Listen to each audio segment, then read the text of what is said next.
مسند احمد میں حضرت عبداللہ ابن عباس رضی اللہ تعالیٰ عنہما کی روایت ہے کہ آپ نے فرمایا، اللہ کے نزدیک ذی الحج کے 10 دنوں کی عبادت سے بڑھ کر عظیم اور محبوب تر کوئی دوسری عبادت نہیں ہے، لہٰذا ان دنوں میں لا الہ الا اللہ، اللہ اکبر، الحمدللہ اور سبحان اللہ کثرت سے پڑھنے کا حکم دیا گیا ہے۔ مولاي صلی وسلم دائما نحمده ونصلی علی رسولہ الکریم، اما بعد۔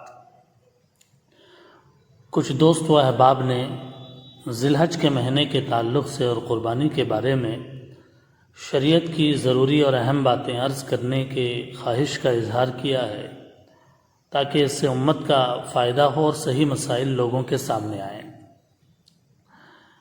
قرآن کریم میں سورہ فجر میں ولیال عشر جن 10 راتوں کی قسم کھائی گئی ہے، علامہ ابن کثیر فرماتے ہیں کہ حضرت عبداللہ ابن عباس رضی اللہ تعالیٰ عنہما کی روایت میں ہے کہ اس سے مراد ذی الحج کی ابتدائی 10 راتیں ہیں۔ ابن ماجہ شریف میں روایت ہے کہ ذی الحج کے شروع کے 9 دنوں میں کسی بھی ایک دن روزہ رکھنے کا ثواب 1 سال کے روزوں کے برابر ہے۔ مسلم شریف میں روایت ہے کہ عرفے کا روزہ گزشتہ اور آئندہ 2 سال کے گناہوں کا کفارہ بن جاتا ہے۔ مسند احمد میں حضرت عبداللہ ابن عباس رضی اللہ تعالیٰ عنہما کی روایت ہے کہ آپ نے فرمایا، اللہ کے نزدیک ذی الحج کے 10 دنوں کی عبادت سے بڑھ کر عظیم اور محبوب تر کوئی دوسری عبادت نہیں ہے، لہٰذا ان دنوں میں لا الہ الا اللہ، اللہ اکبر، الحمدللہ اور سبحان اللہ کثرت سے پڑھنے کا حکم دیا گیا ہے۔ ان دنوں کی ممتاز عبادت تکبیر تشریق بھی ہے۔ 9 ذی الحجہ کی فجر سے 13 ذی الحجہ کی عصر کی نماز تک ہر فرض نماز کے بعد 1 مرتبہ بلند آواز سے مرد کے لیے اور عورت کے لیے آہستہ آواز سے پڑھنا واجب ہے۔ اور قربانی کے ایام صرف 3 دن ہیں، عید کا دن 11 ذی الحجہ اور 12 ذی الحجہ۔ اس ماہ کی اہم ترین عبادت قربانی بھی ہے۔ ترمذی شریف میں ہے کہ حضور صلی اللہ علیہ وسلم نے مدینہ منورہ ہجرت فرمانے کے بعد ہر سال قربانی فرمائی۔ آپ کے مسلسل قربانی کرنے سے فقہاء نے قربانی کو واجب فرمایا ہے۔ الترغیب و ترہیب میں روایت ہے کہ حضور نے فرمایا، استطاعت رکھتے ہوئے قربانی نہ کرنے والا وہ ہماری عیدگاہ کو نہ آئے۔ مشکاۃ شریف میں ہے کہ قربانی ابو الانبیاء سیدنا حضرت ابراہیم علیہ السلام کی سنت ہے، اور قربانی کرنے والے کے لیے جانور کے ہر بال کے بدلے میں نیکی ملتی ہے۔ اب یہ بات سمجھنا ضروری ہے کہ قربانی کس پر واجب ہے۔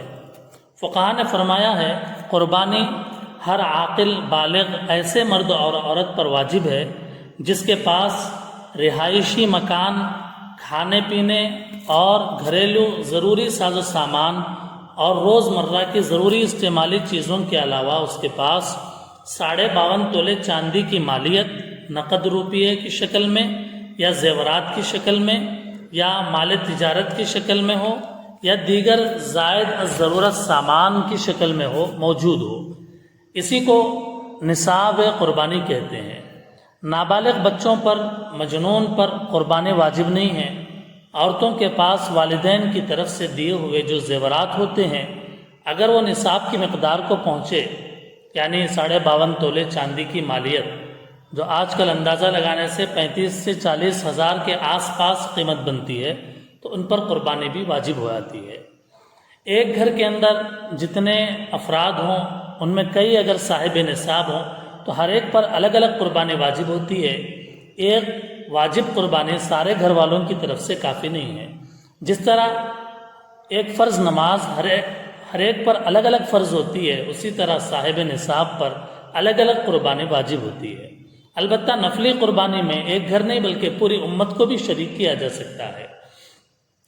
فقہ کی کتاب در مختار میں ہے، اپنے مرحوم والدین، رشتہ دار اور دیگر بزرگان دین کو ثواب پہنچانے کی نیت سے قربانی کرنا جائز ہے۔ جیسا کہ قرآن پڑھ کر تمام کو ایصال ثواب کیا جاتا ہے، قربانی کر کے بھی ثواب پہنچایا جا سکتا ہے۔ اب یہ جاننا چاہیے کہ قربانی کا جانور کیسا ہو، قربانی کون سے جانوروں کی درست ہے، تو کہتے ہیں کہ بکری، بکرا، دمبا، گائے، بھینس اور اونٹ وغیرہ۔ جن کی عمر بکری یا بکرا اگر ہو تو پورا 1 سال کا ہونا ضروری ہے، دمبا ہو 6 ماہ سے زائد و 7-8 ماہ کا، اور لہیم شہیم و موٹا تر و تازہ ہو تو جائز ہے۔ گائے بھینس مکمل 2 سال کے ہونا ضروری ہے، اور اونٹ 5 سال کا ہونا ضروری ہے۔ جانوروں کی عمر کے بارے میں جانور فروخت کرنے والا اگر پوری عمر بتاتا ہے اور جانور کی حالت سے بھی اس کا بیان درست معلوم ہوتا ہے تو اس کی بات کو قبول کیا جا سکتا ہے۔ عمدہ بے عیب جانور قربانی کے لیے ہونا چاہیے، چنانچہ اندھا یا کانا جانور اس کی قربانی درست نہیں۔ کان کٹا جانور اگر 1/3 سے زیادہ کٹا ہوا ہو یا آنکھ کی روشنی 1/3 سے زائد ختم ہوئی ہو تو اس کی قربانی درست نہیں ہے۔ 1/3 سے زائد دم کٹا ہو تو اس کی قربانی بھی درست نہیں ہے۔ لنگڑا جانور صرف 3 پیر سے چلتا ہے اور 4تھے پیر کا سہارا نہیں لیتا تو اس کی قربانی درست نہیں ہے، اور اگر سہارا لے کر چلتا ہو تو درست ہے۔ جس جانور کے پیدائشی کان نہ ہو اس کی قربانی درست نہیں ہے۔ جس جانور کے پورے دانت یا اکثر ٹوٹ گئے یا جھڑ گئے اس کی قربانی درست نہیں ہے۔ جس جانور کے پیدائشی سینگ نہ ہو تو قربانی درست ہے۔ اگر سینگ جڑ سے ٹوٹ گئے ہوں جس کی وجہ سے دماغ متاثر ہوا ہو تو قربانی درست نہیں ہے۔ اگر درمیان سے ٹوٹا اور جڑ متاثر نہیں ہوا تو قربانی درست ہوگی۔ خصی جانور کی قربانی درست ہے۔ بہت کمزور، لاغر، دبلا پتلا جانور جو قربان گاہ تک بھی چل کر نہ جا سکتا ہو اس کی قربانی درست نہیں ہے۔ گابھن جانور کی قربانی درست ہے۔